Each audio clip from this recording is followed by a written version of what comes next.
أمن تذكر جيران بذي سلم أمن تذكر جيران بذي سلم ما زجت دمعا جرى من مقلاة بدمي مولاي صل وسلم دائما أبدا على حبيبك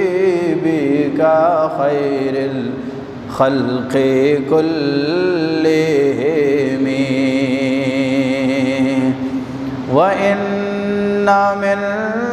جودك الدنيا وضرتها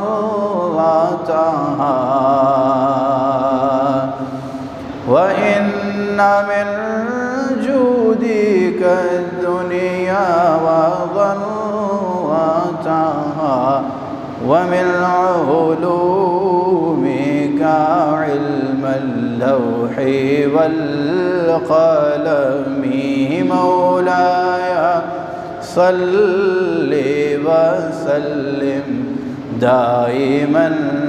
أبدا على حبيبك خير الخلق كلهم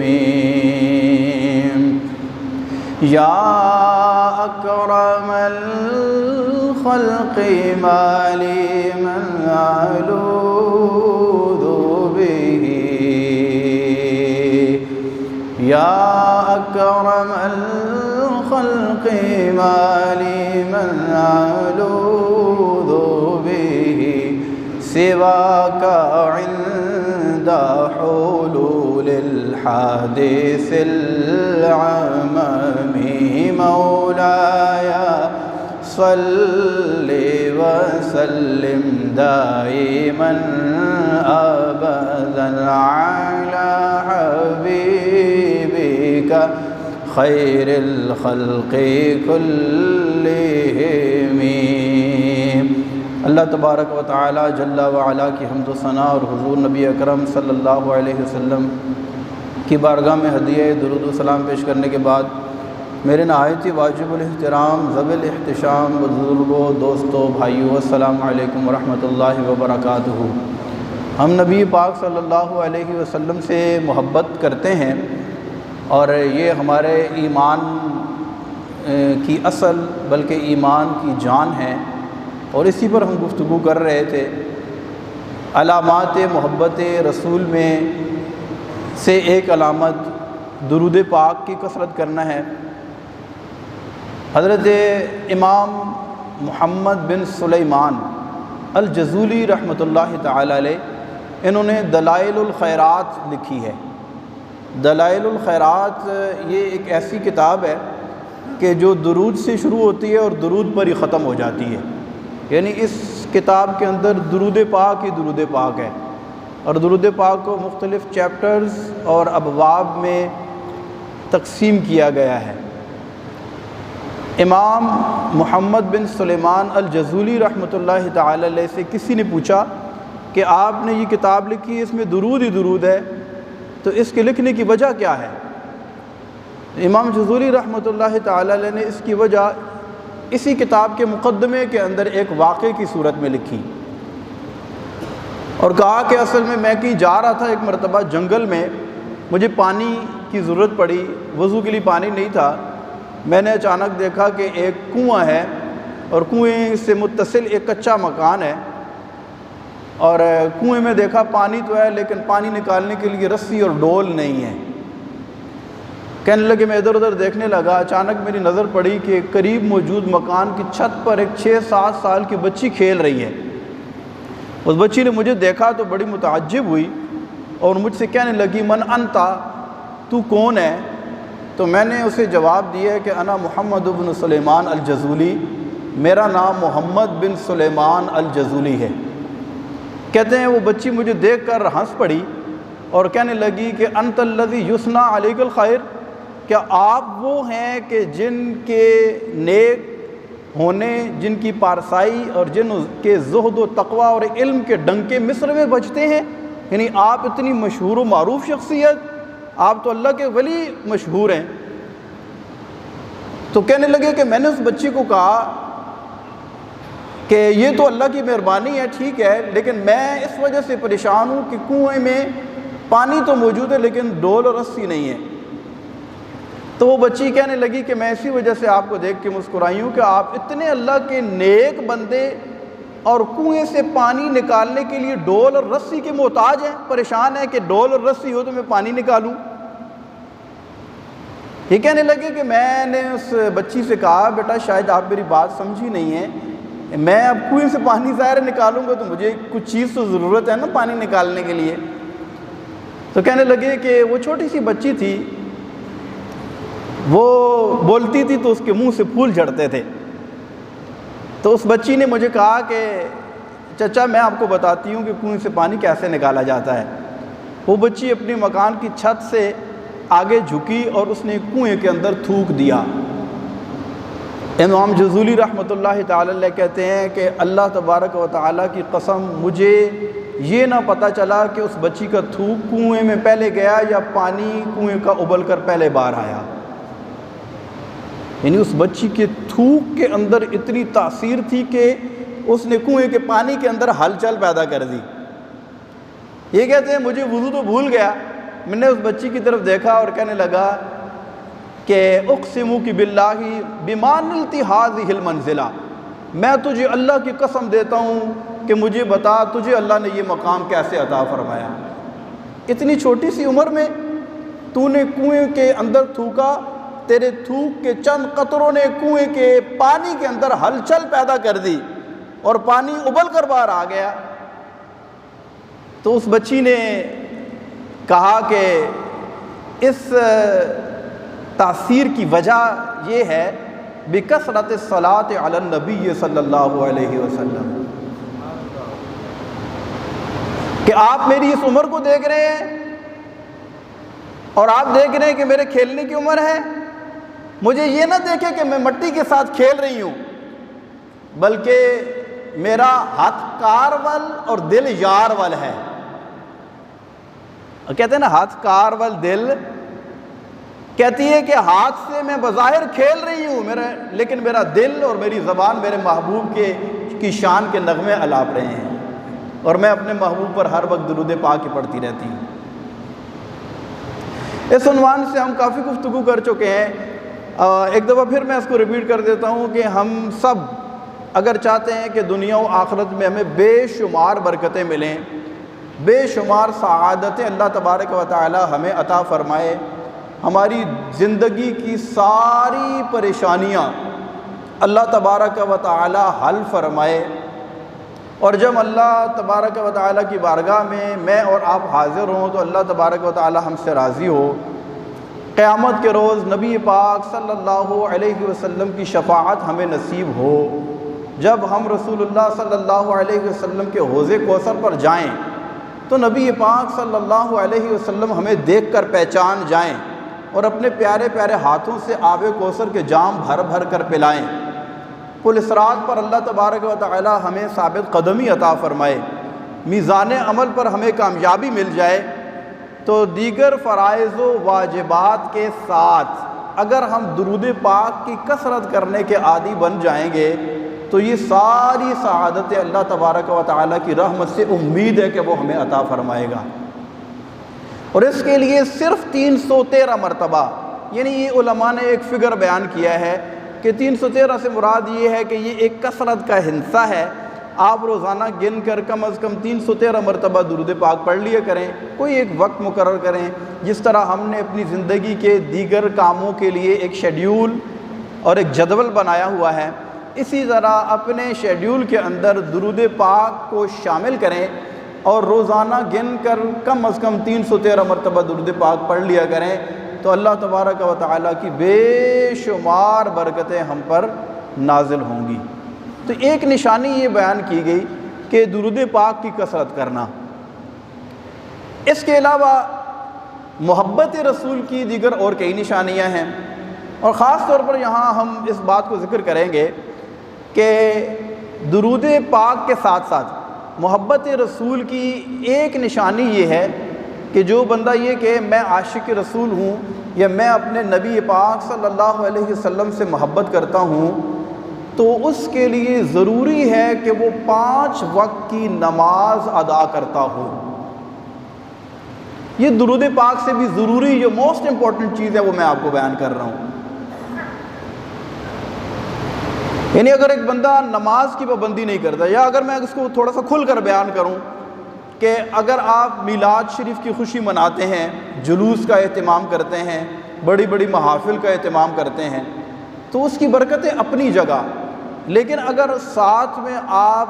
نماز کو اگنور کرتے ہیں، نماز میں سستی کرتے ہیں، وقت پر نماز کو ادا نہیں کرتے، تو معذرت کے ساتھ آپ اس دعوے میں کہ میں عاشق رسول ہوں یا میں بہت اچھا کام کر رہا ہوں، آپ اس دعوے میں سچے نہیں ہو سکتے ہیں۔ اس کی مثال آپ ایسے لیں کہ جیسے کوئی رکشے کے پیچھے لکھ دے F16، رکشے کے پیچھے اگر کوئی بندہ F16 لکھ دے تو وہ رکشہ F16 بن جائے گا؟ نہیں بنے گا نا، رکشہ رکشہ ہی رہے گا۔ تو اگر کوئی بندہ دیگر مروجہ محبت رسول کی ساری علامات اور سارے لوازمات پورے کر رہا ہو لیکن وہ نماز کا پابند نہیں ہے، تو وہ محبت رسول میں سچا نہیں ہو سکتا، وہ محبت رسول میں جھوٹا ہے۔ یہ میں بات اس وجہ سے کر رہا ہوں کہ یہ ہمارا المیہ ہے کہ ہم یہ سمجھتے ہیں کہ ہم بہت زور زور سے نعرے لگا لیں، ہم اگر جھنڈے لگا لیں، ہم بہت زیادہ لائٹنگ کر لیں تو اس کے بعد باقی ساری چیزیں ہم پر معاف ہو جاتی ہیں، تو ایسا ہرگز نہیں ہے۔ یہ جتنی بھی چیزیں ہیں آپ کو اس صورت میں ہی فائدہ دے سکتی ہیں کہ جب آپ 5 وقت کی نماز کی پابندی کرتے ہوں، کیونکہ نماز ایسی چیز ہے، اس عنوان سے مختلف اوقات میں گفتگو کرتے رہتے ہیں کہ اللہ تبارک و تعالیٰ نے سب سے زیادہ حکم قرآن کے اندر نماز کا ارشاد فرمایا ہے۔ کم و بیش 700 مرتبہ اللہ تبارک و تعالیٰ نے نماز کا قرآن کے اندر حکم ارشاد فرمایا ہے، اور یہ وہ تحفہ ہے کہ وہ نبی جس کی ولادت کی خوشی میں اور آپ مچل رہے ہیں، وہ نبی یہ تحفہ ہمارے لیے عرش کی بلندیوں سے لے کر کے آئے ہیں۔ یعنی رسول اللہ صلی اللہ علیہ وسلم کی محبت میں ہم جو کچھ بھی کر رہے ہیں، اسی رسول کی محبت کا تقاضا یہ ہے کہ وہ رسول اللہ کے ہاں سے جو خاص تحفہ ہمارے لیے لے کر کے آئے ہیں اس کو سب سے پہلے اپنے سینے سے لگائیں۔ اگر ہم اس کو ایکسیپٹ نہیں کرتے، اگر اس میں سستی کرتے ہیں تو باقی ساری چیزیں پیچھے رہ جاتی ہیں۔ اسی طرح جو ہم محافل نعت منعقد کرتے ہیں اس میں بہت ساری چیزیں ایسی شامل ہو چکی ہیں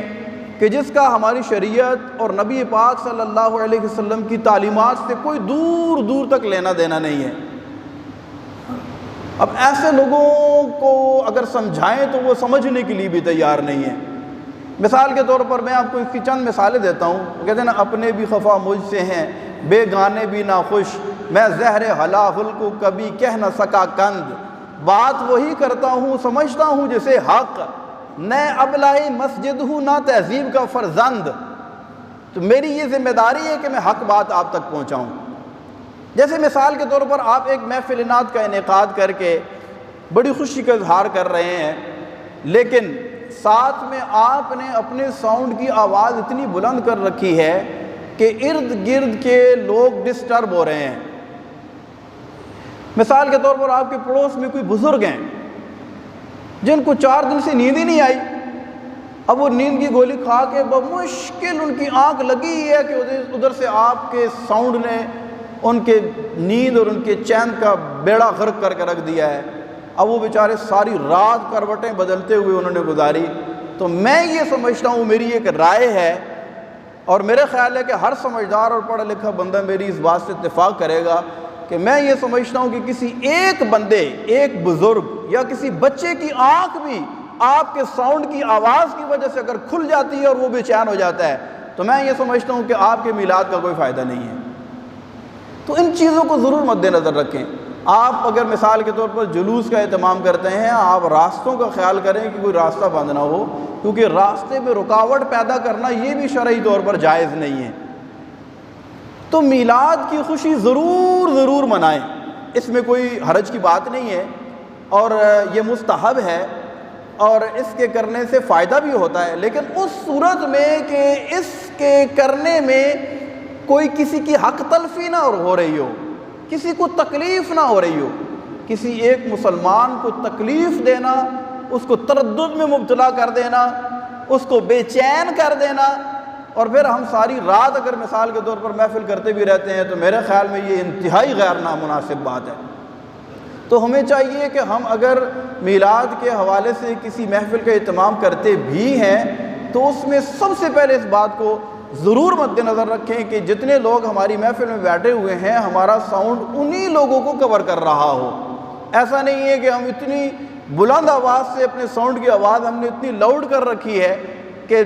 7-13 محلے تک ہماری آواز جا رہی ہے اور لوگ بے چین ہیں، پریشان ہیں۔ پھر اگر آگے کسی نے شکایت کر دی تو ہم فوراً فتویٰ دیتے ہیں، یہ پتہ نہیں دوسرا ہو گیا ہے، یہ پتہ نہیں کون ہو گیا ہے، یہ ہمیں میلاد سے منع کر رہا ہے، ہمیں نعت سے منع کرتا ہے۔ تو ایسی بات نہیں ہے، ہر بندے کا حق ہے کہ وہ اگر اپنے گھر میں آرام کرنا چاہتا ہے تو اسے پورا حق ہے کہ وہ اپنے گھر میں آرام کریں۔ اب آپ کہیں گے کہ کئی دفعہ ایسے ہوتا ہے کہ شادی والے ڈھول بجا رہے ہوتے ہیں، تو اگر شادی کے موقع پر ڈھول بجا کر کوئی کسی کو بے چین کرتا ہے تو کیا یہ ضروری ہے کہ ہم میلاد کر کے لوگوں کو بے چین کریں؟ کیونکہ ہم یہ میلاد تو خالص نبی پاک صلی اللہ علیہ وسلم کی محبت میں کر رہے ہیں، اور ہمارا یہ میلاد تو منسوب ہے اللہ کے رسول صلی اللہ علیہ وسلم کے عشق و محبت کے ساتھ۔ اگر اس کے اندر ہم اس طرح کی خرافات کریں گے تو ہم میں اور ان میں فرق کیا رہے گا؟ اور پھر اس طرح کی ہماری حرکتوں کی وجہ سے بہت سارے لوگ پھر یوں کہنا شروع کر دیتے ہیں، یار یہ میلاد کرنا بھی ٹھیک نہیں ہے، یہ لائٹیں لگائی ہیں، یہ کیوں لگائی ہوئی ہیں، تو یہ شرعی طور پر یہ صحیح نہیں ہے۔ تو یاد رکھیں کہ کسی بھی چیز کو ناجائز کہنے کے لیے کوئی شرعی دلیل درکار ہوتی ہے۔ جیسے مثال کے طور پر میں شادی کی مثال آپ کو دیتا ہوں، ہمارے یہاں شادی میں بہت ساری خرافات ہونے لگ گئی ہیں، بہت ساری چیزیں جن کو آپ بھی کہتے ہیں کہ یہ ٹھیک نہیں ہے، لیکن وہ ہم کر رہے ہیں۔ تو اگر ہم یہ کہیں کہ کیونکہ شادی میں بہت ساری خرافات شامل ہو رہی ہیں لہذا ایسے کرو کہ شادی کرنا بند کر دو، تو آپ سارے کہیں گے نہیں، شادی کیسے ہم بند کر سکتے ہیں؟ تو جیسے شادی کرنا ہم جاری رکھیں گے، شادی کو نہیں روک سکتے ہم، اور اس میں موجود جو ناجائز یا خراب چیزیں ہیں ان کو ختم کرنے کی کوشش کریں گے، اسی طرح ہم میلاد شریف کی محفل اور میلاد میں خوشی منانا اور اس کی جو مروجہ طریقہ کار ہے اس کو بے شک جاری رکھیں گے، لیکن اس کے اندر جو ناجائز اور بری چیزیں ہیں ان کو ختم کرنے کی کوشش میں لگ جائیں گے۔ جیسے اس کی مثال آپ یہ لیں کہ انگلی کے اوپر زخم ہو جائے تو ہم کیا کریں گے؟ اس کے اوپر پٹی باندھ دیں گے نا، اس کو ٹھیک کریں گے، نہ یہ کہ ہم کہیں کہ انگلی زخمی ہوگی اس کو کاٹ کے پھینک دیں، ایسا تو کوئی بھی نہیں کرے گا۔ تو میلاد کی محافل کا بھی انعقاد ہونا چاہیے، لیکن یہ بھی بہت ضروری ہے کہ اس میں حقوق العباد ہرگز تلف نہ ہوں۔ اس عنوان سے ایک حدیث پاک آپ کی خدمت میں عرض کرتا ہوں، مسلم شریف کی حدیث ہے، حدیث صحیح اس کو محدثین نے قرار دیا ہے، حدیث نمبر ہے 2701۔ میرے آقا صلی اللہ علیہ وسلم ایک مرتبہ اپنے حجرے میں تشریف فرما تھے، اچانک آپ باہر آئے، آپ نے دیکھا کہ چند لوگ بیٹھے آپس میں کوئی گفت و شنید کر رہے ہیں، کوئی بات چیت کر رہے ہیں۔ میرے آقا صلی اللہ علیہ وسلم نے ارشاد فرمایا، ما اجلسکم، تم یہاں کیوں بیٹھے ہوئے ہو؟ تو صحابہ کرام علیہم الرضوان نے عرض کی، جلسنا نحمد اللہ نذکر اللہ و نحمدہ، ہم اس وجہ سے بیٹھے ہوئے ہیں کہ ہم اللہ کا ذکر کریں اور اس کی حمد و ثنا کریں، علی ما ہدانا للاسلام، اس وجہ سے ہم اللہ کا شکر اور اس کی حمد کرنے بیٹھے ہیں کہ اس رب کریم نے ہمیں اسلام کے ساتھ ہدایت عطا فرمائی۔ اب اگلے الفاظ بڑے قابل غور ہیں۔ پھر صحابہ کرام نے عرض کی، وَمَنَّ عَلَيْنَا بِكَ، اور اس وجہ سے بیٹھے ہوئے ہیں کہ آپ صلی اللہ علیہ وسلم کی صورت میں اللہ تبارک و تعالی نے ہم پر احسان عظیم فرمایا ہے۔ یعنی ہم آپ کا ذکر کر رہے ہیں، اللہ کا ذکر کر رہے ہیں، اللہ کا شکر ادا کر رہے ہیں، اس کی حمد کر رہے ہیں اس بات پر کہ اللہ نے ہمیں ہدایت عطا فرمائی اسلام کے ساتھ، اور آپ کی صورت میں اللہ تبارک و تعالی نے ایک نبی ہمیں عطا فرما کے ہم پر احسان فرمایا۔ وَمَنَّ عَلَيْنَا بِكَ، اللہ نے ہم پر احسان فرمایا۔ اور سچی بات بھی یہ ہے کہ ہم نے عالم ارواح کے اندر کوئی منت نہیں مانی تھی، عالم ارواح کے اندر ہم نے اللہ کی بارگاہ میں کوئی 2 رکعت نماز صلاۃ الحاجت نہیں پڑھی تھی، عالم ارواح میں ہم نے اللہ سے کوئی التجا نہیں کی تھی کہ یا اللہ تو ہمیں اپنے آخری نبی حضرت محمد مصطفیٰ صلی اللہ علیہ وسلم کی امت میں پیدا کرنا۔ لیکن اللہ تبارک و تعالیٰ کی رحمت کے قربان جائیں کہ بن مانگے اس نے اپنے محبوب نبی کی امت میں ہمیں پیدا فرما دیا۔ جس نبی کی امت میں پیدا ہونے کے لیے کم و بیش 12 انبیاء نے دعائیں کی تھیں، التجائیں کی تھیں، ہمیں بن مانگے اللہ نے یہ چیز عطا فرما دی۔ شکر کرنا بنتا ہے کہ نہیں بنتا؟ اللہ کی حمد کرنا بنتا ہے کہ نہیں بنتا؟ تو صحابہ کرام بھی اسی بات پر بیٹھے تھے کہ یا رسول اللہ نے ہم پر اتنا احسان فرمایا تو ہم شکر کرنے کے لیے، اللہ کی حمد کرنے کے لیے یہاں پر بیٹھے ہیں۔ اب اگلی بات بڑی مزیدار ہے، میرے آقا صلی اللہ علیہ وسلم نے ارشاد فرمایا کہ کیا تم قسم کھاتے ہو کہ تم اسی لیے یہاں پر بیٹھے ہوئے ہو؟ تو صحابہ کرام علیہم الرضوان نے قسم کھا کر عرض کی یا رسول اللہ ہم اسی مقصد کے لیے بیٹھے ہوئے ہیں کہ ہم یہاں پر اللہ کا شکر ادا کریں کہ آپ کی صورت میں اللہ نے ہم پر احسان کیا ہے۔ تو اس پر رسول اللہ صلی اللہ علیہ وسلم نے ارشاد فرمایا میرے صحابہ میں نے آپ سے قسم اس وجہ سے نہیں لی کہ مجھے تم پر اعتبار نہیں ہے یا مجھے تمہارے اس بیٹھنے پر یا تمہارے جواب پر کوئی شک ہے، مجھے کسی طرح کی کوئی شک و شبہ نہیں ہے، بلکہ اس وجہ سے کہ اتانی جبریل، میرے پاس جبریل ابھی آئے ہیں، میں ابھی اپنے حجرے میں تھا، جبریل میرے پاس آئے ہیں، اخبرنی، انہوں نے مجھے آ کر خبر دی ہے کہ ان اللہ یباہی بکم الملائکہ، کہ آپ یہ جو عمل کر رہے ہیں، یعنی آپ کے صحابہ یہ مسجد نبوی کے اندر بیٹھ کر جو آپس میں بات چیت کر رہے ہیں، جس انداز سے اللہ کا شکر ادا کر رہے ہیں، ان کے اس عمل کی وجہ سے اللہ تبارک و تعالی فرشتوں میں فخر فرما رہا ہے۔ یعنی اس حدیث پاک سے ہمیں ایک بات تو بالکل بدیہی طور پر، واضح طور پر پتہ چل گئی، جس میں کوئی زیادہ تشریح کی ضرورت نہیں ہے، کہ اگر خالی بیٹھ کر اللہ کا شکر ادا کیا جائے، اللہ کی حمد بیان کی جائے، اور اس بات پر کہ اللہ تبارک و تعالی نے ہمیں مسلمان پیدا کیا اور نبی پاک صلی اللہ علیہ وسلم کی صورت میں اللہ تبارک و تعالی نے ہم پر احسان کیا، تو اس میں کوئی وہ نماز نہیں پڑھ رہے تھے، کوئی صدقہ و خیرات نہیں کر رہے تھے، کوئی اور نیک عمل نہیں کر رہے تھے، لیکن یہ عمل اللہ تبارک و تعالی کی بارگاہ میں ایسا محبوب و مقبول ہوا کہ ارشاد فرمایا کہ فرشتوں کے سامنے اللہ تبارک و تعالی اس عمل کی وجہ سے فخر فرما رہا ہے۔ تو ہمیں چاہیے کہ ہم محافل نعت کا بھی اہتمام ضرور کریں، لیکن اس کے اندر کیا ہونا چاہیے اور کیا ہوتا ہے عام طور پر کہ ہم نعت پڑھتے ہیں، یعنی سب سے پہلے تلاوت ہوتی ہے، پھر نعت شریف ہوتی ہے، نعت میں نبی پاک صلی اللہ علیہ وسلم کے اوصاف حمیدہ بیان کیے جاتے ہیں، پھر ایک مبلغ یا عالم ہوتے ہیں وہ نبی پاک صلی اللہ علیہ وسلم کی سیرت پر بیان کرتے ہیں اور نبی پاک صلی اللہ علیہ وسلم کی تعلیمات لوگوں کو بتاتے ہیں۔ تو یہ ایک محفل نعت کی وہی صورت بن جاتی ہے کہ جو اللہ تبارک و تعالیٰ کا ایک محبوب عمل ہے۔ لیکن یہاں پر ایک چیز ضرور میں واضح کرنا چاہوں گا کہ اس طرح کی محفل کا انعقاد کرنا شرعی طور پر یہ مستحب عمل ہے۔ کیا ہے؟ اس کو ذرا آپ یاد کر لیں، مستحب کس چیز کو کہتے ہیں؟ مستحب اس عمل کو کہتے ہیں کہ جو کریں تو ثواب ہے، نہ کریں تو گناہ نہیں ہے۔ ہاں کریں تو اس کی برکتیں اپنی جگہ، لیکن اگر کوئی اس کا اہتمام نہیں کرتا تو ہم اس کو یہ نہیں کہتے کہ یہ کوئی گناہ گار ہو گیا ہے۔ تو کسی بھی مستحب عمل کو ثابت کرنے کے لیے جب ہم نے دعویٰ کر دیا کہ یہ مستحب عمل ہے تو بات ختم ہوگی۔ اب اگر کوئی یہ کہ قرآن سے دکھاؤ، صحابہ کرام کے عمل سے دکھاؤ، جبکہ ہم نے حدیث پیش کر دی صحابہ کرام کے عمل سے، اگر کوئی یہ کہ کسی حدیث سے دکھاؤ یا اس پر نبی پاک صلی اللہ علیہ وسلم کا کوئی حکم دکھاؤ، تو ایک سمجھدار پڑھے لکھے بندے کے لیے اتنی بات کافی ہے کہ جب ہم نے کسی بات کو واجب نہیں کہا، جب ہم نے کسی بات کو فرض نہیں کہا، جب ہم نے کسی بات کو سنت مؤکدہ نہیں کہا، جب ہم نے کسی بات کو سنت غیر مؤکدہ بھی نہیں کہا بلکہ مستحب کہہ دیا جو کہ سنت غیر مؤکدہ سے بھی نچلے درجے کی ہوتی ہے، تو مستحب جب ہم نے کہہ دیا اور یہ بھی کہہ دیا کہ اگر کوئی کرے تو ثواب ہے، نہ کرے تو کسی طرح کا کوئی گناہ یا مواخذہ اس کے اوپر نہیں ہے، تو یہ بات ختم ہوگی کہ ہم یہ کہ فلاں دلیل پیش کرو، فلاں دلیل پیش کرو، فلاں دلیل پیش کرو۔ تو الحمدللہ بحریہ کی مختلف مساجد میں میلاد کے موسم میں، ربیع الاول کے دنوں میں محافل کا انعقاد کیا جاتا ہے، اور ہماری مسجد میں بھی انشاءاللہ کل سیٹرڈے کو ظہر کی نماز کے بعد عالمی مبلغ اسلام پیرزادہ رضا ثاقب مصطفی صاحب آئیں گے، اور وہ ظہر کی نماز کے فوراً بعد، کوئی اس میں لمبی چوڑی محفل وغیرہ کا نہیں ہے، زیادہ سے زیادہ ایک نعت شریف ہوگی، باقی ان کا نبی پاک صلی اللہ علیہ وسلم کے مبارک اوصاف اور آپ کی سیرت پر پرسوز بیان ہوگا۔ تو تمام حضرات ضرور اس بابرکت محفل میں شرکت کریں۔ کل یعنی 23 اکتوبر کو بعد از نماز ظہر تمام حضرات اس محفل میں ضرور شرکت کریں، اور اگر ممکن ہو تو ہم میں سے سب کو اپنے گھر میں کچھ نہ کچھ اس طرح کے اہتمام کرنا چاہیے کہ ہم مل بیٹھ کے نبی پاک صلی اللہ علیہ وسلم پر درود پاک پڑھیں، آپ علیہ الصلوۃ والسلام کی تعلیمات آپس میں شیئر کریں، خاص طور پر اپنے بچوں کو بتائیں، اپنے بچوں کے دلوں میں نبی پاک صلی اللہ علیہ وسلم کی محبت ڈالیں، کہ یہ بھی ہمارے ایمان کا انتہائی اہم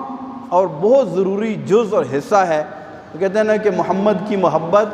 دین حق کی شرط اول ہے، اس پر ہم بیان کر چکے ہیں محبت رسول کے حوالے سے بھی، کہ محمد کی محبت دین حق کی شرط اول ہے، اسی میں ہو اگر خامی تو سب کچھ نامکمل ہے، پھر ٹکرے ہی ٹکرے ہیں، پھر کچھ بھی حاصل نہیں ہے۔ اور ہم سب جانتے ہیں کہ نبی پاک صلی اللہ علیہ وسلم کی ذات ہمیں ہماری جان سے بھی زیادہ پیاری ہے۔ اللہ تبارک و تعالیٰ اس پر ہمیں استقامت عطا فرمائے، آمین بجاہ النبی الامین صلی اللہ علیہ وسلم۔